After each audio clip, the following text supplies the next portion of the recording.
Pourquoi, face à l'autre, il est si difficile de faire passer un message alors qu'un magicien est capable de faire passer un message qui n'existe pas? La réponse est simple. Le message du magicien n'existant pas, faire disparaître un objet, c'est impossible. Il n'a d'autre choix, lui, que de le faire disparaître dans le regard de l'autre. Eh bien, cette capacité à communiquer un message est la plus grande qualité des entreprises pour développer leur business. Le MIT a d'ailleurs montré que le QI d'un groupe ne dépend pas de la somme des QI individuels, mais bien de la qualité des communications dans le groupe. Face à ce défi majeur des entreprises de réussir la collaboration humaine, s'ajoute un nouveau défi, celui de la collaboration avec l'intelligence artificielle. Nous faisons face aux mêmes craintes, la réduction de nos rôles, voire la peur d'être remplacés. Alors, pour comprendre où l'on va dans cette collaboration entre l'homme et la machine, je vous propose de regarder d'où l'on vient. Été 1943, sous la direction de Turing, les Alliés déchiffrent à nouveau les communications cryptées des sous-marins allemands. Avec 159 milliards de combinaisons possibles, les Allemands pensaient qu'Enigma était impossible à déchiffrer. Pour l'homme, ils ne se doutaient pas qu'une étrange machine allait réaliser cet exploit, sauver 14 millions de vies et écourter la guerre de 2 ans. On comprend alors le potentiel de l'informatique et de la collaboration entre l'homme et la machine. Emportés par la course à l'innovation et la conquête spatiale, 3 hommes vont alors confier leur vie à une machine pour réaliser notre plus grand rêve. Avec 4 kilooctets de mémoire vive, 32 de stockage, l'ordinateur de bord d'Apollo 11 incarne le rêve de la machine intelligente, mais fascine autant qu'il divise. Une machine peut-elle mieux piloter qu'un humain? Le cauchemar de la machine qui échappe à l'homme et se retourne contre lui entête déjà les esprits à l'époque. Open the pod bay doors, Hal. I'm sorry, Dave. I'm afraid I can't do that. Si Kubrick explore la singularité en 68, IBM, une lettre de plus, la rend crédible 30 ans plus tard. Et c'est Deep Blues pour Kasparov. Notre création nous dépasse. L'intelligence biologique battue par l'intelligence artificielle. Aujourd'hui, l'IA nous surpasse dans de nombreux domaines. Dans la santé, l'IA réalise de meilleurs diagnostics que nos médecins. Que deviennent ceux qui nous soignent? En droit, l'intelligence artificielle bavate avocat en analyse juridique en 26 secondes. Que deviennent ceux qui nous défendent? Dans l'agriculture, l'IA conduit nos tracteurs, anticipe nos cultures. Que deviennent ceux qui nous nourrissent? L'humanité a mis des millions d'années à acquérir des capacités ordinaires que l'intelligence artificielle acquiert aujourd'hui à une vitesse extraordinaire. Pointe alors une question existentielle et inéluctable. Que devient l'humanité face à l'éveil de l'intelligence artificielle? Hey, tu veux bien dire bonjour à tout le monde? Bonjour les amis. C'est bien. À l'heure de l'intelligence artificielle, je vais présenter la suite. Ah non, attends Pepper, en tant qu'expert en innovation technologique, c'est à moi de remplacer. Tu ne peux pas me remplacer. Pourtant, je te recommande déjà ta prochaine série Netflix et je t'indique toujours le meilleur trajet. Oui, c'est vrai, tu m'aides dans beaucoup de tâches techniques et répétitives, mais là c'est différent. Il s'agit de partager une idée, de donner envie. Et pour ça, faut des qualités humaines, pas artificielles. Mais si tu veux, on présente ensemble. Avec plaisir, mais les deux du fond me regardent bizarrement. Ah bon? Oui, ils ont peut-être peur finalement d'être remplacés par une IA ou quelque chose. Ça, c'est la réaction de l'homme face à l'inconnu. À défaut de savoir, on se met à croire. Et les croyants sont la vie dure. En France, il y a encore 8% de platistes, de gens qui croient que la Terre est plate. Ouais. Ça te fait rire. Mais en même temps, avec l'IA aujourd'hui, c'est un peu pareil. À défaut de savoir la limite, eh bien, on se met à croire.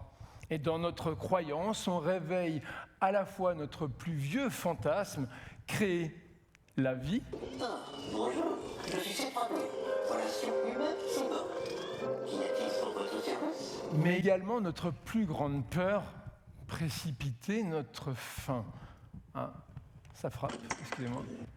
Oui. Ça, connard. Non, la porte à côté, I'll be back. Oui, alors, c'est vrai que cette peur, finalement, parce que l'IA progresse tellement vite que parfois on ne la distingue plus de la magie, comme disait Arthur C. Clarke il y a 50 ans. D'ailleurs, pour vous, savez-vous toujours faire la différence entre la technologie et la magie? Ou cette frontière est-elle devenue invisible? Faisons une expérience. J'ai besoin d'une personne pour penser à un chiffre entre 0 et 9 choisi au hasard. Je vais lancer cela, je ne sais pas où ça va. Là, quelqu'un, alors Dorian de l'organisation, quelqu'un d'autre. Madame, pouvez-vous levez-vous, s'il vous plaît. Ne bougez pas, restez à votre place. Merci, on peut l'applaudir.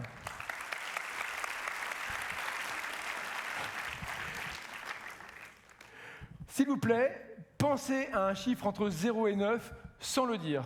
On est bon? Regardez Pepper dans les yeux. Regarde-moi dans les yeux. 0, 1, 2, 3, 4, 5, 6, 7, 8, 9. Pepper, tu peux écrire le chiffre? J'ai trouvé ton chiffre. Facile.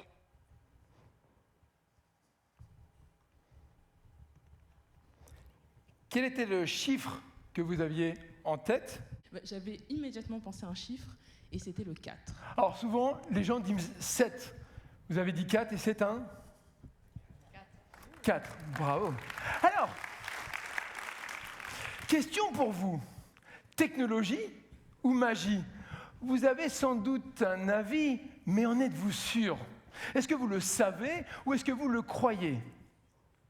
Face à l'innovation, il y a toujours deux attitudes. Prendre le train en marche et savoir ou le regarder passer et être condamné à croire. Car le risque demain, ce n'est pas que vous soyez remplacé par une intelligence artificielle, mais que vous soyez remplacé par un humain qui a pris le train en marche et qui sait utiliser l'intelligence artificielle. Pour preuve, le Boston Consulting Group a mené une étude en partenariat avec le MIT, Harvard et d'autres universités. Ils ont testé la performance de 758 consultants dans le cadre professionnel. La moitié utilisait l'IA générative, l'autre non.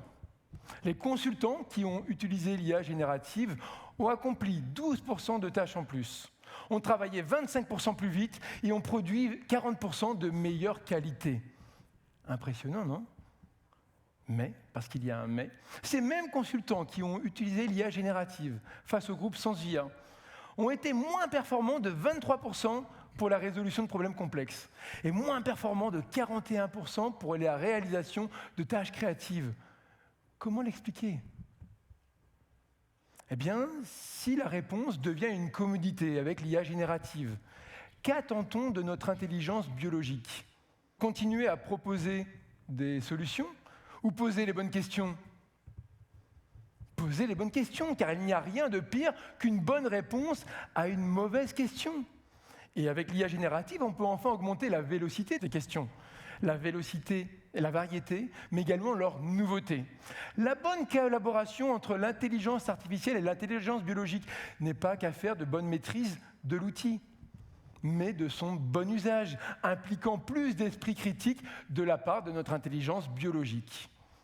Déjà en 1997, Kasparov, après sa défaite, il crée Advanced Chess, une compétition d'échecs en ligne ouverte à tous, même aux machines. En 2005, à la surprise générale, ce ne fut ni un grand maître, ni une machine qui triompha, mais deux amateurs munis de 3 ordinateurs, démontrant déjà la puissance de la bonne collaboration, intelligence artificielle, intelligence biologique et intelligence collaborative, IA, IB, IC. Maintenant qu'on a dit ça, un point important, l'éthique, on en parle ou pas? Je crois qu'on n'a pas vraiment le choix. L'humanité a le devoir d'améliorer l'intelligence artificielle. Les visionnaires l'ont bien compris. Pourquoi prendre du recul? Il faut toujours déployer une innovation avant même de penser aux conséquences. C'est le secret de l'évolution. La rentabilité économique étant notre moteur, elle prévaut sur l'éthique. C'est une question de bon sens. Vous adhérez à ce message? Non, pas vraiment. C'est justement parce que c'est une question de bon sens qu'il faudrait qu'on commence à agir pour l'éthique dans le bon sens et commencer par relire cette vidéo dans le bon sens. L'éthique étant notre moteur, elle prévaut sur la rentabilité économique. C'est le secret de l'évolution. Pensez aux conséquences avant même de déployer une innovation.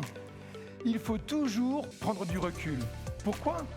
Les visionnaires l'ont bien compris, l'intelligence artificielle a le devoir d'améliorer l'humanité. Eh bien, si l'intelligence artificielle améliore l'humanité, en automatisant nos tâches techniques et répétitives, là où nos qualités humaines, individuelles et collaboratives ne sont pas remises en cause, c'est formidable, non ?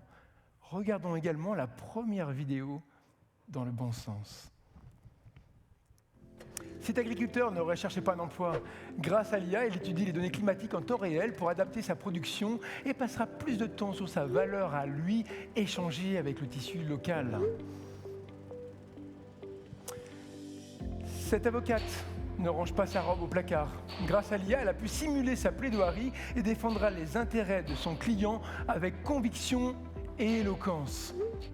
Cet artiste ne remballe pas ses platines. Grâce à l'intelligence artificielle, il va créer des morceaux inédits qu'il partagera avec ses fans pour de nouvelles expériences. Ce médecin ne prépare pas sa retraite. Grâce à l'IA, il étudie les données du diagnostic pour adapter le traitement et passera 6 fois plus de temps sur l'effet réel de la guérison de son patient, son adoption au traitement. L'intelligence artificielle ne nous remplace pas, elle augmente nos capacités biologiques à mieux anticiper des événements, booster nos analyses, créer des expériences, diagnostiquer des anomalies. Notre intelligence biologique à nous ne se programme pas, elle constitue notre identité, notre valeur unique. 2/3 des emplois en 2050 n'existent pas encore et ne feront pas appel à des compétences techniques, mais à nos qualités individuelles humaines. Et pour résoudre les plus grands défis de la planète ou de nos organisations, il faudra compter sur l'intelligence collective, que ce soit pour lutter contre le réchauffement climatique, pour anticiper la prochaine crise sanitaire, pour nourrir les 10 milliards d'habitants en 2050 ou encore pour réduire les inégalités économiques. Artificielle, biologique, collaborative, les intelligences ne s'opposent pas, elles s'additionnent. Eh bien, cette formule magique de l'homme augmenté, IA plus IB plus IC, j'en ai fait une méthode que j'applique au quotidien dans ma vie pro comme perso. Dans ma vie pro, j'ai créé un lab innovation à Paris pour préparer les décideurs d'entreprise au futur.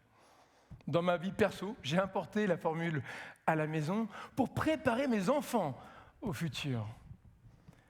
Ma fille, en 5e, avait des bonnes notes, sauf en technologie. En 4e, elle a travaillé avec la méthode IA plus IB plus IC. Au premier trimestre de cette année, elle n'a pas eu la meilleure note de la classe, mais la 2e meilleure note avec 19,8 sur 20. Et elle est là aujourd'hui.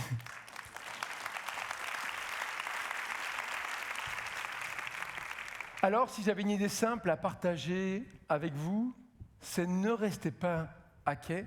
Cette formule IA plus IB plus IC n'est pas réservée aux grands esprits, mais elle est accessible à tous ceux ouverts d'esprit qui veulent prendre le train en marche et se préparer au futur pour devenir irremplaçables.